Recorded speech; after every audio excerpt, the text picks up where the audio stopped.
Hello, and welcome back. Tonight's question is a simple one to ask and a hard one to answer. If the person who once broke your heart came back and asked for another chance, would you take it? Not the version of them you remember from the good months. The real one, flaws included, same person, same habits, maybe a little older. Sit with that a moment before you answer. We're going to walk through it slowly, the way it actually happens, not in a movie, but on an ordinary evening. It rarely starts with a grand gesture.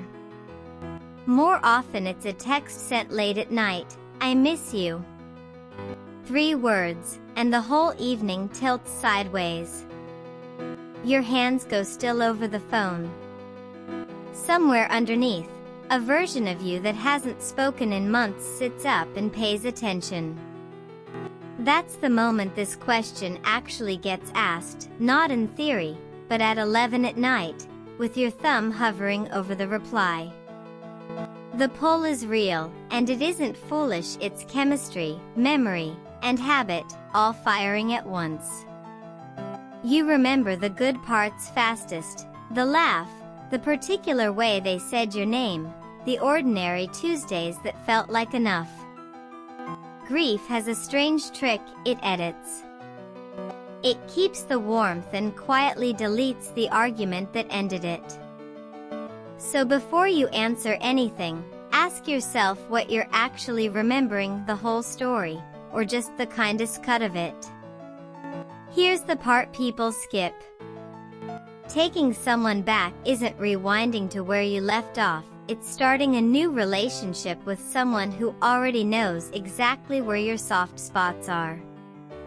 Every argument you already had is still available to both of you, word for word. You're not choosing the beginning again. You're choosing to try the middle, and maybe the end, with someone who has already shown you at least one way this can go wrong. There are good reasons people go back, and less honest ones, and it's worth being clear-eyed about which is which. Fear of starting over with a stranger is one. Comfort is another, the deep, unglamorous comfort of someone who already knows how you take your coffee. And then there's hope, the belief that whatever broke things has quietly mended itself while you weren't looking. That one is the trickiest, because sometimes it's true. Often, it just isn't. People do change.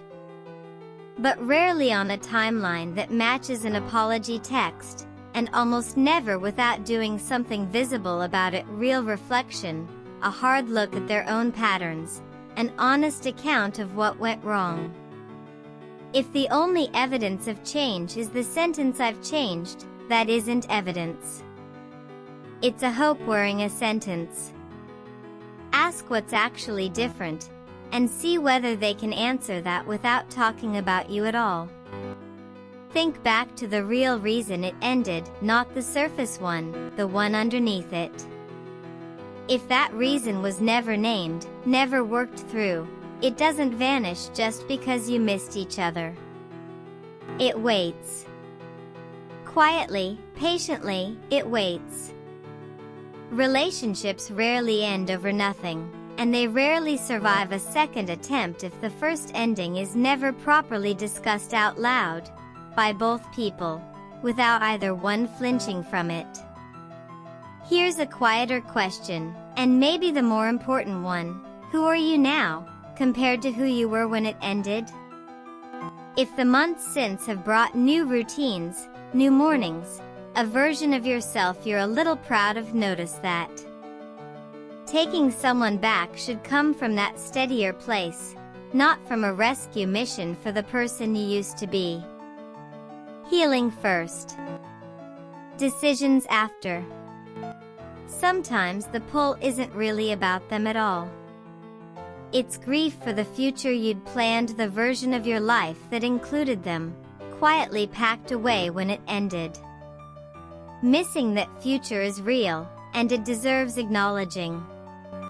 But wanting a chapter back, and wanting this particular person back are two different feelings easily mistaken for each other in the dark, especially late at night.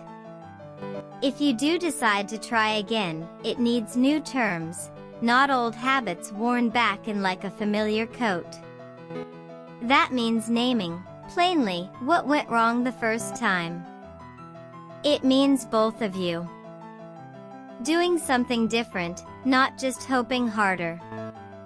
It means rebuilding trust slowly rather than assuming it, since it broke once, and rebuilding, if it happens at all, takes longer than either of you wants it to. You'll get advice from every direction, friends who loved them, friends who never did, family with their own memory of the whole story. Listen, but don't let anyone else's certainty replace your own.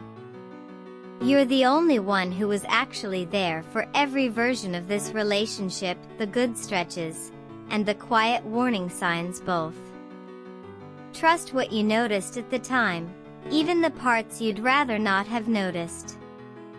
Saying no isn't giving up on love, and it isn't proof you didn't care enough the first time.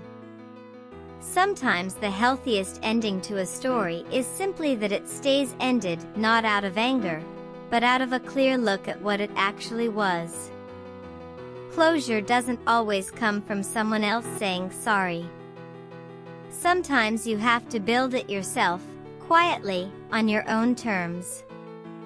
And sometimes the answer really is yes, and that's not naive either. Some couples break, do the hard work separately, and come back genuinely changed, kinder, clearer, better at the exact parts that broke them the first time. There's no universal right answer here, only an honest one. And it looks different depending on who's asking, and who's standing in front of them, asking to be let back in. However this question finds you, as something that already happened, or something you're still turning over at midnight, the answer that matters is the honest one, not the easiest one to say out loud. Thank you for spending this time with me tonight. Take care of yourself, whichever door you choose. Good night.